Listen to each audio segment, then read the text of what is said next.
Are your products appropriate enough to sell on Amazon? They better be, because Amazon is cracking down on inappropriate product listings. I'm Darren, and this is Zon Trends. This week, we're going to be taking a look at recent conversations between Amazon shareholders all about appropriate listings and what the repercussions are for sellers that break those policies. And make sure to watch until the end of this video because once again, we'll be taking a look at your question of the week. Let's dive in. Amazon is taking a more serious approach towards ensuring that their customers feel safe that the products that they're buying are appropriate. It's important to note that during the shareholder agreement, Amazon laid out that the standards for what is appropriate and what isn't appropriate to sell on Amazon is going to change depending on the marketplace. So for instance, something in the US might be deemed inappropriate, whereas in the UK, it might be deemed fine to sell. Recent article by tamebay.org laid out what is and what is not prohibited to sell. Examples of products prohibited to sell by Amazon are going to be products that are controversial or products which promote intolerance, hate, glorify natural disasters or exploitation. So make sure to check this article by tamebay.org, which we reference in the descriptions, which will lay out which products are appropriate to sell depending on the market and just more generally speaking. Amazon is taking a different approach than say Twitter or Facebook, which is focusing more on free speech and not really regulating the platform and what's being said. Whereas Amazon, Bezos and company are making sure that the buying experience is safe and people feel very comfortable on their platform. Frankly, we welcome this approach. I think it's important for customers to enjoy their buying experience the whole way through, consistently all the time. And guys, this is a perfect reason and example of why you need to stay on top of Amazon's policy changes. This was announced kind of under the radar during a shareholder agreement. And what's happening if you don't follow the rules and what you should and should not sell, they're just simply suspending accounts and taking down listings. So again, this is just once more a perfect example of why you want to stay on top of Amazon's rules. So where can you double check that your listings are appropriate to sell? Well, make sure to check the description below. We're going to link to the Tamebay article, which kind of just goes over this whole policy change.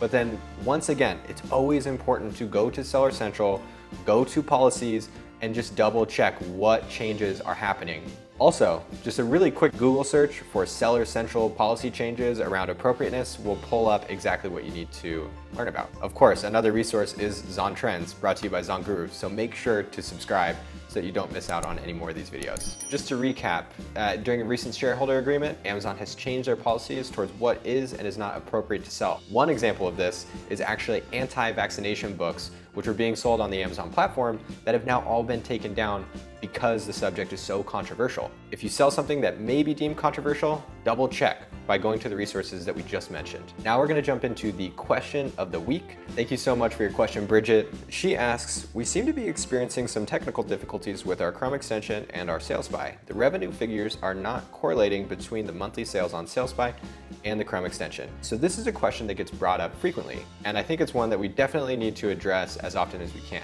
It's really important to understand that the way that the Chrome extension and the way that SalesSpy shows estimated monthly sales figures is different.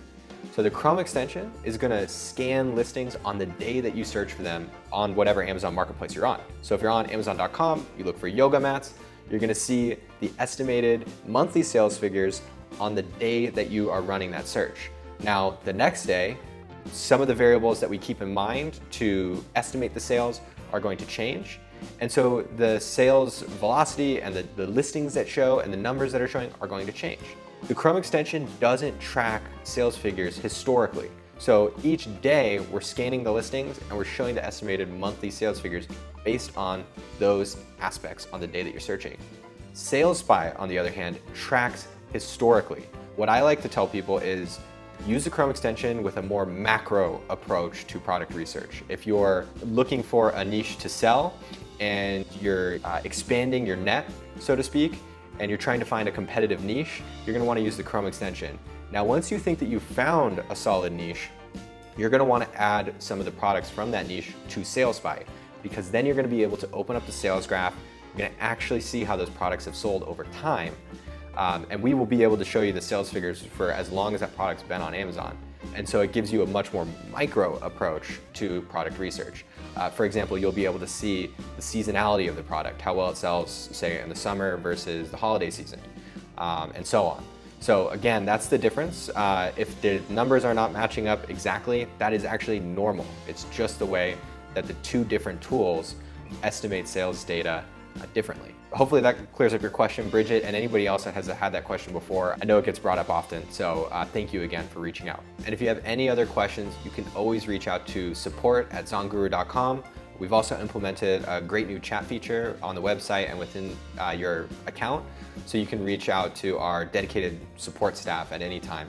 Did you like this type of content? We'd love to keep bringing it to you. Next week we have some amazing stuff planned. So if you really like this stuff, let us know by subscribing to our channel, leaving comments below, sharing with your friends, and just showing us some love. We will see you next week for another edition of Zon Trends, brought to you by ZonGuru.